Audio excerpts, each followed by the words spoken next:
May-version 8. New. As we discussed last, I have some information regarding the Johnny Carson show. On May 14, 1974, available on YouTube, Mailer speaks on the author Robert F. Selster, who authored a book on Marilyn Monroe titled The Life and Mysterious Death of Marilyn Monroe. It is an informative book, but you will have to listen to YouTube, where he states there are approximately 700 pages missing from the autopsy report. It was narrowed down to 53 pages. Mailer speaks of this book in depth. It is one of the best books ever written about Monroe. Mailer attempts to distance Kennedys from any of this. Brian - Why did Mailer do this? Source - For the simple fact that Ted Kennedy was still living at that time.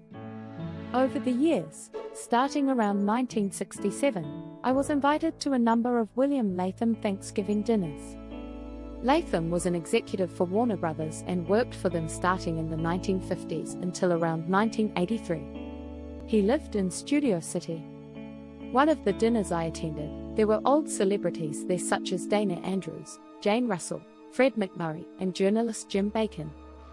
Latham spoke of the interview with Carson and Mailer. I can recall Latham saying that the author Mailer was pretty darn close to the truth. Other than that, there was not much said, but he thought Seltzer's book would help reignite an investigation. But this was not to be. Mailer's book is difficult to find, and I made other attempts to find out about Monroe's death. The information was vague at best and just rumors. However, there was one item that came up often, and that director George Cukor knew a lot about Monroe's death but would never agree to a formal interview. But he was the go-to man at that time. Now, I have a question for you, Mr. Brian. Is there anybody still interested in this to your knowledge? Brian - We have not posted anything online yet. We have had quite a few emails from fans and curiosity seekers, and we have 3 journalists who are quite interested in this topic. We have an update from a news source on our website.